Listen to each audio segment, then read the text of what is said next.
ಆತ್ಮೀಯ ವೀಕ್ಷಕರೇ, ಕರ್ನಾಟಕ ರಾಜ್ಯ ಸರ್ಕಾರಿ ನೌಕರರ 7ನೇ ವೇತನ ಆಯೋಗದ ಶಿಫಾರಸ್ಸಿಗೆ ಎಳ್ಳು ನೀರು.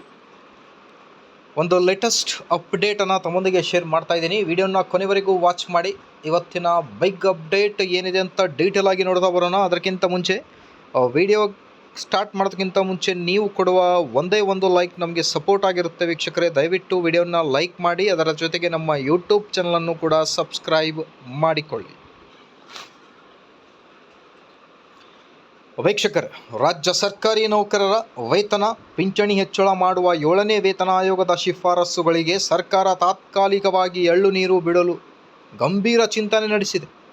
7ನೇ ವೇತನ ಆಯೋಗ ಜಾರಿ ವಿಚಾರದಲ್ಲಿ ಸರ್ಕಾರದ ಸಕಾರಾತ್ಮಕವಾಗಿದೆ ಎನ್ನುತ್ತಲೇ ಬಂದಿದ್ದ ಸರ್ಕಾರ ತಾನೇ ವಿಧಿಸಿದ್ದ ಹಲವು ಗಡುವುಗಳನ್ನು ಮುಂದೂಡುತ್ತಲೇ ಬಂದಿತ್ತು. ಲೋಕಸಭಾ ಚುನಾವಣೆ ಬಳಿಕ ಜಾರಿಯಾಗಬಹುದು ಎಂದು ಸರ್ಕಾರಿ ನೌಕರರು ನಿರೀಕ್ಷೆ ಇಟ್ಟುಕೊಂಡಿದ್ದರು. ಪ್ರತಿ ಬಾರಿ ಸಚಿವ ಸಂಪುಟ ಸಭೆ ಆದಾಗಲೂ ಈ ವಿಚಾರದ ಬಗ್ಗೆ ಸರ್ಕಾರ ನಿರ್ಣಯ ಕೈಗೊಳ್ಳುವ ಭರವಸೆ ಇಡಲಾಗಿತ್ತು. ವೇತನ ಪರಿಷ್ಕರಣೆಗಾಗಿ ಸರ್ಕಾರಿ ನೌಕರರ ಸಂಘವು 19 ತಿಂಗಳಿಂದ ಬೇಡಿಕೆ ಇಡುತ್ತಾ ಬಂದಿತ್ತು.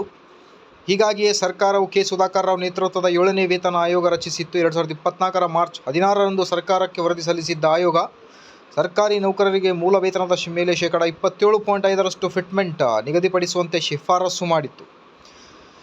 ಅದನ್ನು 2024 ಏಪ್ರಿಲ್ನಿಂದ ಜಾರಿಗೆ ತರುವಂತೆಯೂ ಸ್ಪಷ್ಟಪಡಿಸಿತ್ತು. ಆದರೆ ಆಯೋಗದ ಶಿಫಾರಸು ಹಾಗೂ ಅದರ ಆರ್ಥಿಕ ಪರಿಣಾಮಗಳ ಬಗ್ಗೆ ಪರಿಶೀಲನೆ ನಡೆಸಬೇಕಿರುವುದರಿಂದ ತತ್ಕ್ಷಣ ಸಾಧ್ಯವಿಲ್ಲ ಎಂದಿದ್ದ ಸರ್ಕಾರ ಶೇಕಡಾ 17ರಷ್ಟು ಮಧ್ಯಂತರ ಪರಿಹಾರ ಘೋಷಿಸಿತ್ತು. ಕನಿಷ್ಠ ಶೇಕಡಾ 20ರಿಂದ 25ರಷ್ಟಾದ ಹೆಚ್ಚಳ ಮಾಡಬಹುದು ಎನ್ನುವ ನಿರೀಕ್ಷೆಗಳಿದ್ದು, ಈಗ ಆಯೋಗದ ಶಿಫಾರಸಿನಂತೆ ಶೇಕಡಾ 27.5ರಷ್ಟು ಹೆಚ್ಚಳ ಮಾಡಿದೆ. ವಾರ್ಷಿಕ 18,000 ಕೋಟಿ ರೂಪಾಯಿ ಹೊರೆ ಹೆಚ್ಚಲಿದೆ. ಈ ಎಲ್ಲ ಕಾರಣದಿಂದ ತಾತ್ಕಾಲಿಕವಾಗಿ ಈ ಪ್ರಸ್ತಾವನೆ ಎಳ್ಳು ನೀರು ಬಿಡಲು ಜೂನ್ 7ಕ್ಕೆ ನೌಕರರ ಸಂಘದ ಸಭೆ. ವೇತನ ಪರಿಷ್ಕರಣೆಯ ಬೇಡಿಕೆ ಈಡೇರದ ಹಿನ್ನೆಲೆಯಲ್ಲಿ ಜುಲೈ 7ರಂದು ಚಿಕ್ಕಮಗಳೂರಿನಲ್ಲಿ ರಾಜ್ಯ ಸರ್ಕಾರಿ ನೌಕರರ ಸಂಘದ ಕಾರ್ಯಕಾರಿ ಸಮಿತಿ ಸಭೆ ಆಯೋಜನೆಯಾಗಿದೆ. ಬಹು ನಿರೀಕ್ಷೆ 7ನೇ ವೇತನ ಆಯೋಗದ ವರದಿ ಜಾರಿಗೆ ಮೀನಮೇಷ ಎಣಿಸುತ್ತಿರುವ ಸರ್ಕಾರಕ್ಕೆ ಮತ್ತೊಮ್ಮೆ ಮನವಿ ಮಾಡಿಕೊಳ್ಳಬೇಕೇ ಅಥವಾ ಯಾವ ರೀತಿಯ ಸರ್ಕಾರಕ್ಕೆ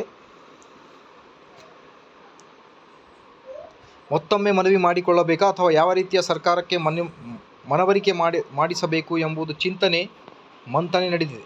5ನೇ ಹಣಕಾಸು ಆಯೋಗದ ಅವಧಿ ವಿಸ್ತರಣೆ. ಇದೇ ಇವತ್ತಿನ ಲೇಟೆಸ್ಟ್ ಅಪ್ಡೇಟ್. ಇದೇ ಥರ ಎಲ್ಲ ಅಪ್ಡೇಟ್ಗೋಸ್ಕರ ವೀಕ್ಷಕರೇ ಲೈಕ್, ಶೇರ್ ಆ್ಯಂಡ್ ಸಬ್ಸ್ಕ್ರೈಬ್.